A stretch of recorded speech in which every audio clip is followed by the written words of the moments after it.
Hey, so glad you're here. My name's Colin. I'm the associate pastor here. And today is week 4 of the series that we're in called Faith Over Fear. And I don't know if you guys feel the same way, but it really has been an incredible series. It's been very challenging, right? It's been confronting something that all of us deal with. And we launched it on Easter Sunday. And the thing that's confronting, if you're new here, maybe it's your first Sunday of this series, is doubt. Everybody shout doubt. Doubt's a major reality in the life of every human being, right? And that's the first thing we're really learning in this series is that doubt is just a byproduct of being a human. How many of you have ever felt shame because you've had questions? How many of you have ever felt like you were doomed or, like you were hopeless because you were wondering about certain things in the Christian faith? Well, what we're learning very quickly here is doubt literally just means that you're human. So give yourself permission to ask those questions. Give yourself permission to dig deeper, because the second thing we're finding to be true in this series is that for those who will not just keep their doubts to themselves, but will actually bring those doubts unto the Lord, He will take those doubts and actually turn them into great faith as we learn about Him. And I think it's pretty incredible, because too many people, Christians, really all over the world are feeling like they've got to hide this stuff when Jesus is giving us total liberty just to come and just to bring them to Him and then to watch what He can do with them. I don't know how many of you were here on these. If you were here on Easter Sunday, throw your hand in the air. All right, most of you were. That, to me, that Sunday when Pastor Dan shared the story about doubting Thomas, that was the most powerful moment for me of this series so far.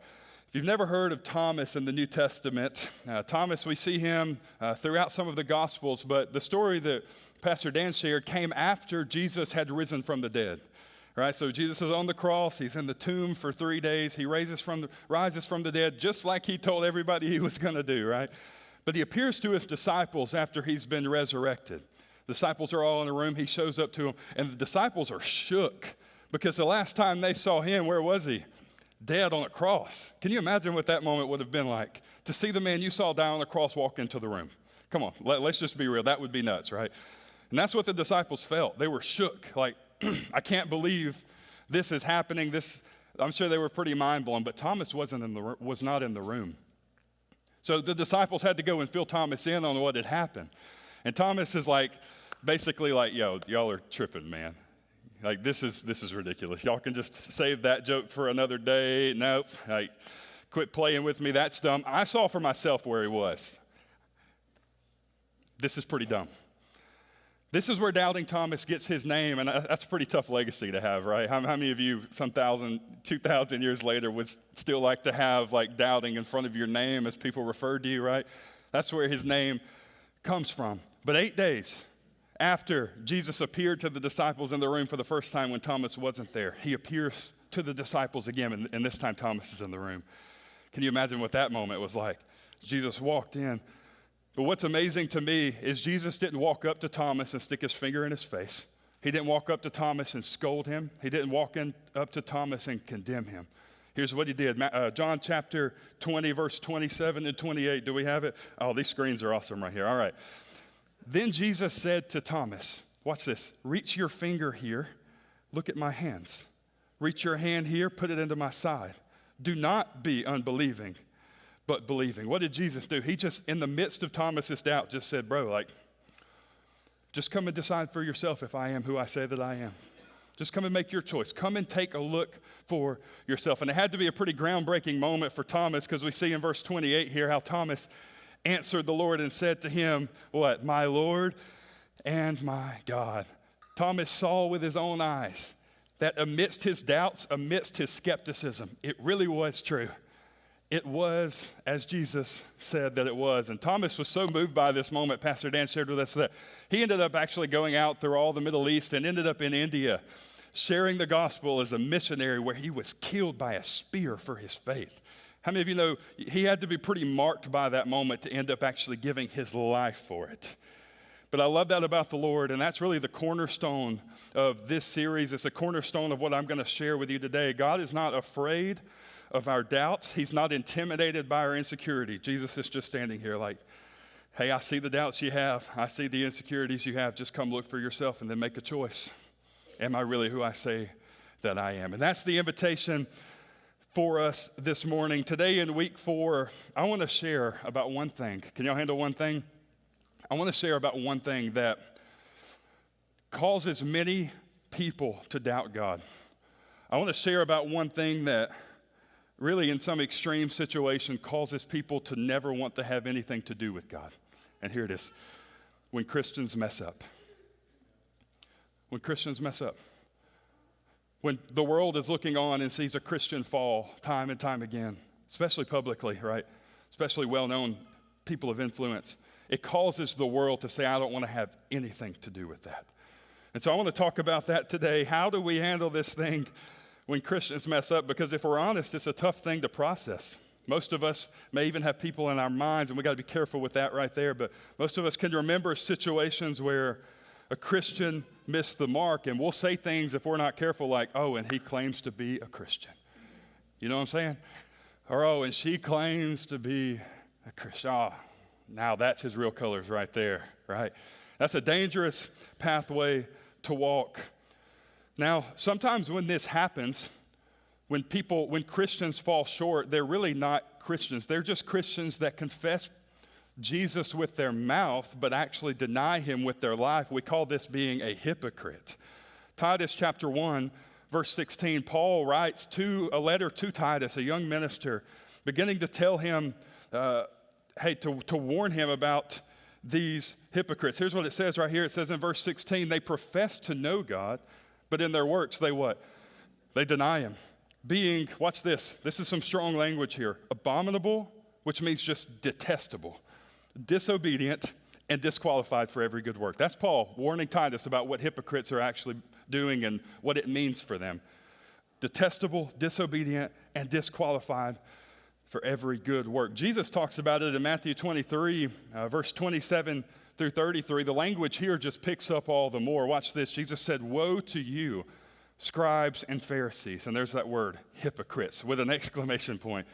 For you were like, watch this, whitewashed tombs, which indeed appear beautiful outwardly, but inside they're full of dead men's bones and uncleanness. Next verse.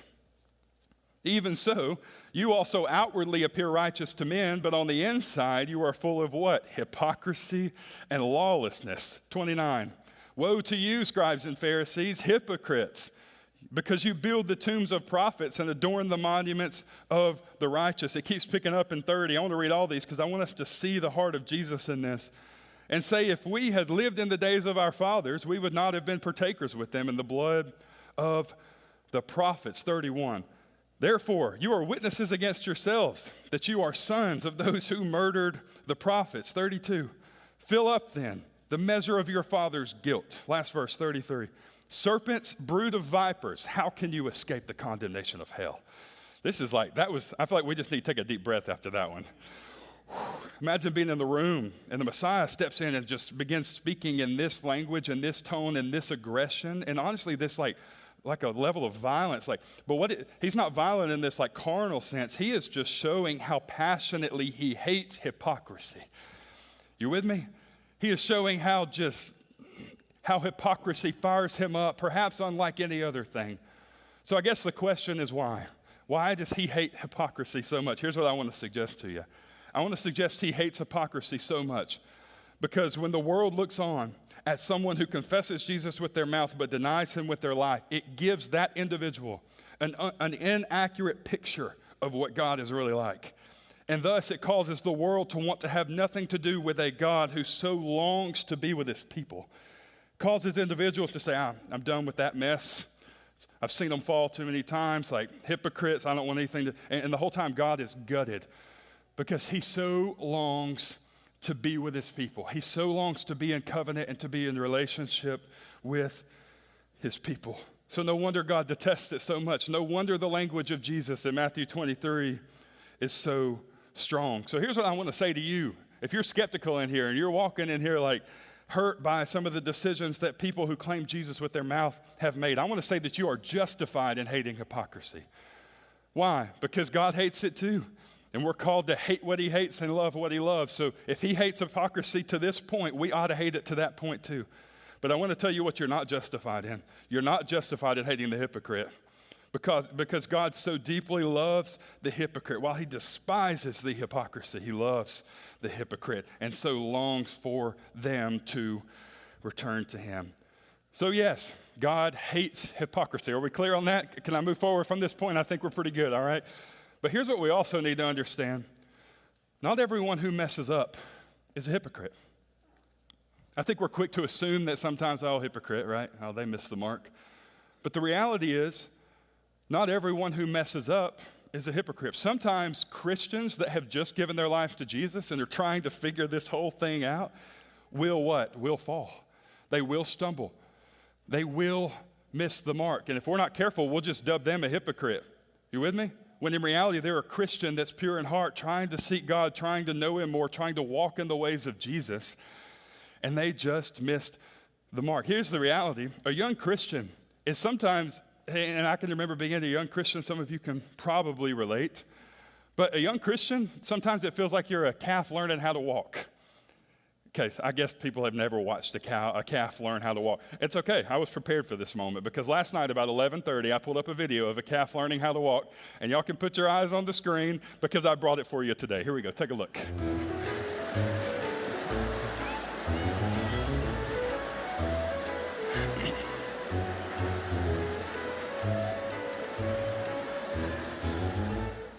Did y'all enjoy that? That's good.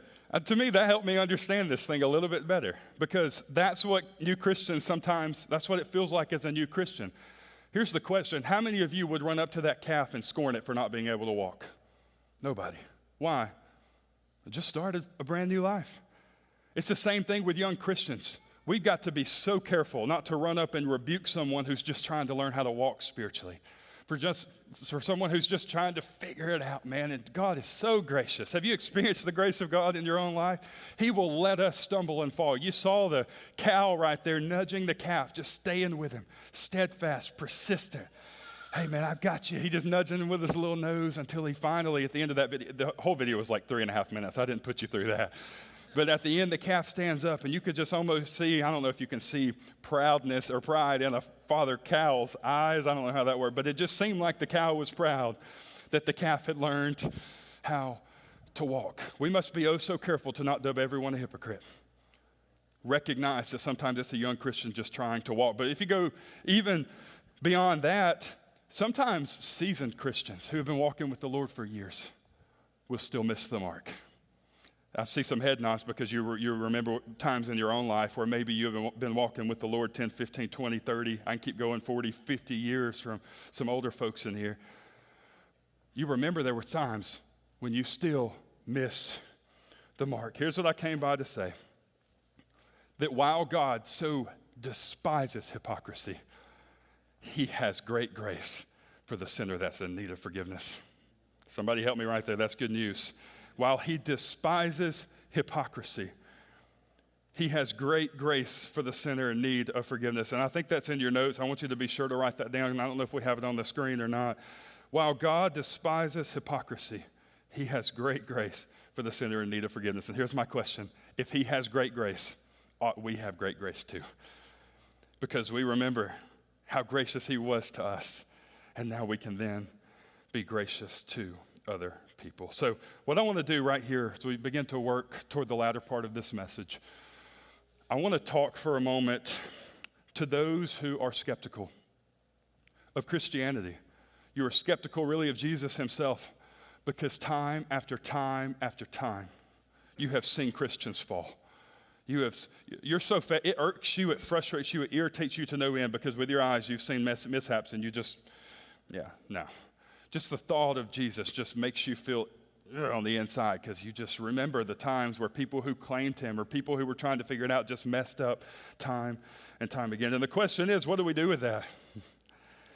How do we deal with it when a Christian messes up? Here's the first thing that you need to know if you're taking notes. If you have lost faith in Jesus because of people, then I want to suggest to you your faith was in people when it should have been in Jesus. That's a tough one right there. We just need to swallow that one for a minute. If you have lost faith in Jesus because of people, maybe your faith is in people when it should have been in Jesus. Can we just go ahead and settle something? If you put your faith in people, you are setting yourself up for the largest downfall, for the greatest disappointment. You're just setting yourself up just to be irritated and frustrated and disappointed, because man will miss the mark. We can look to Genesis 3, to this moment, until the day where we're all perfected in glory with him, and recognize that man will miss the mark.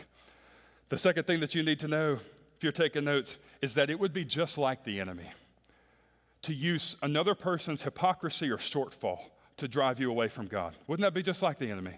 He would use that in a heartbeat.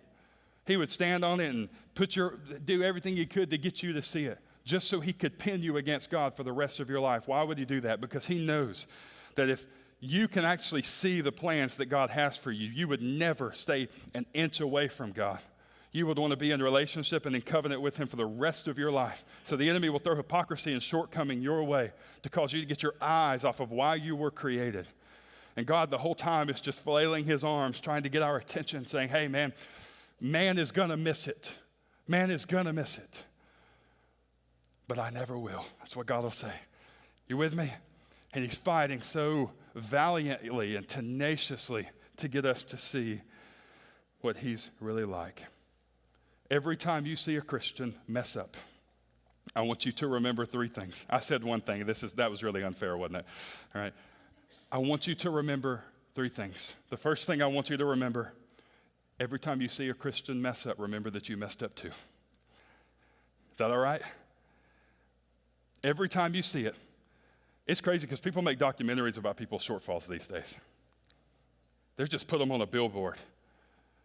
We got to be so careful not to point the finger. We got to remember that there was a time where I was messed up as all get out. But when God found me, my life began to change. And once you begin to see that, like you have so much grace and compassion for people because you remember that you messed up too. And if you're sitting in here today thinking that you are not one of the ones that have messed up, let's put up Romans 3:23 just to clear the air. For all have sinned. Shout all. In the Hebrew and the Greek, it's the same word. It's amazing, right? All have sinned and fallen short of his glory. So everyone in this room, everyone in the balcony, coffee shop, lobby, online, everyone who watched this message in the archives for months to come, watch this. You have missed the mark. So when other people miss it, remember that you missed it too. The second thing that you need to know when a Christian messes up, you need to remind yourself that moment is an opportunity to run to their side. Not to stand and point, but to run and stand alongside them. Here's what's crazy. You ready for this? When we mess up, we blame our circumstance. Tough week, tough season, so much has happened, right? Man, just have some grace for me. It's just a tough time. You don't know what happened at home. You don't know what happened at work. We blame our circumstances when we miss the mark. But when other people miss the mark, you know what we do? We blame their character. We start assaulting their character, pointing the finger, scolding. Oh, he calls himself a Christian. No way, man. Every time you see a Christian fall, I'll tell you this, it's an opportunity for you to run to their side, to recognize that their circumstance is likely causing them to act this way, to run to their side and offer them the same help that Jesus offered you when you were in your down bad moment. You with me? Recognize that when a Christian misses the mark, they're probably trying to overcome a traumatic past experience. They're probably trying to push past an unstable upbringing. They're trying to fight through the issues that are happening in their marriage and in their workplace, and recognize that with spiritual eyes and have grace for people again. That's the second thing we need to remind ourselves of. And here's the third thing. I mentioned it earlier, but man, it's so powerful. And it might be the best thing that we say today. Every time you see a Christian mess up, be reminded of this. Even though man will fail, God never will.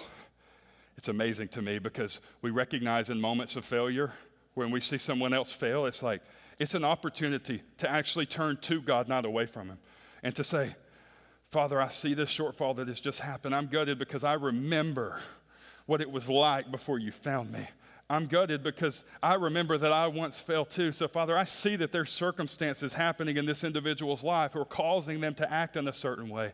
I see there's real issues in the heart, real issues at home. Help me have the same compassion for people that you had for me. Help me extend. May the grace that you poured on my life just overflow like a fountain into the life of that person that's messed up.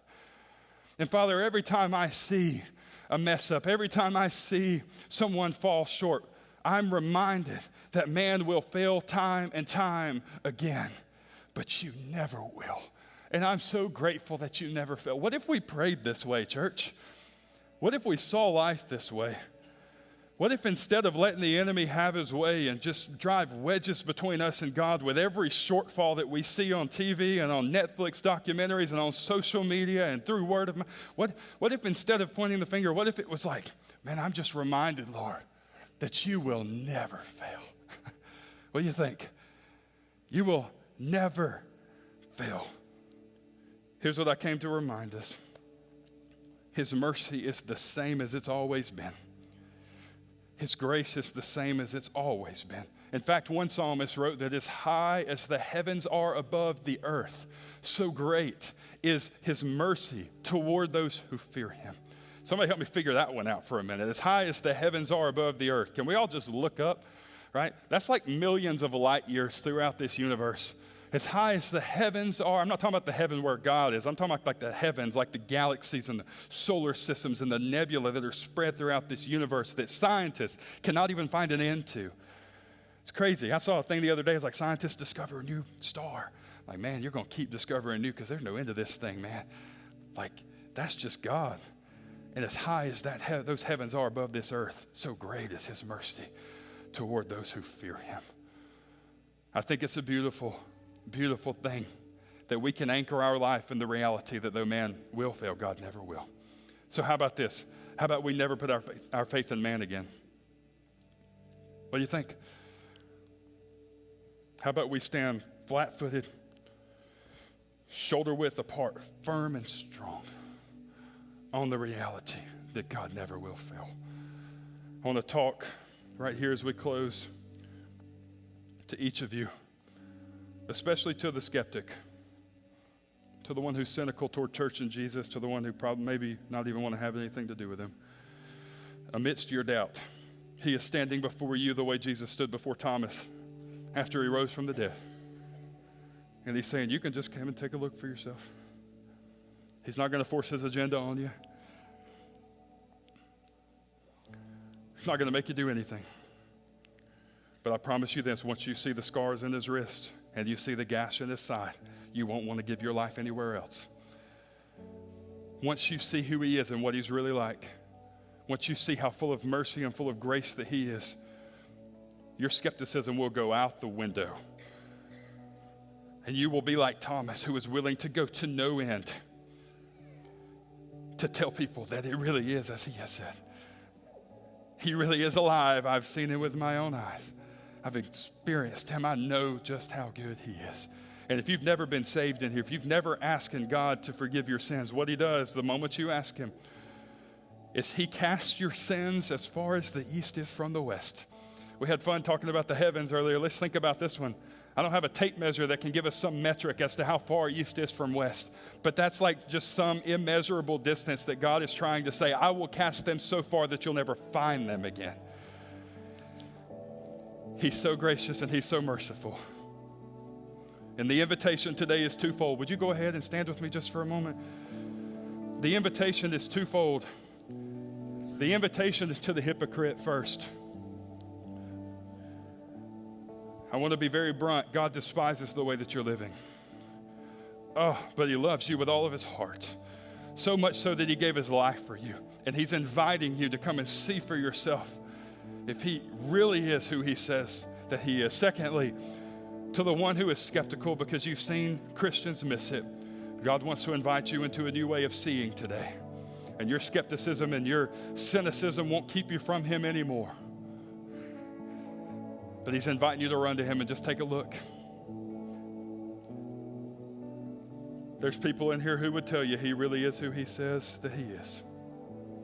So as we go into worship here in just a moment, I'm going to pray first. But as we go into worship after I pray, I want all of us in this room to make this our prayer. God, reveal to me who you are. The hypocrite, the skeptic, the Christian who's just trying to figure it out. Make that your prayer. God, reveal to me who you really are.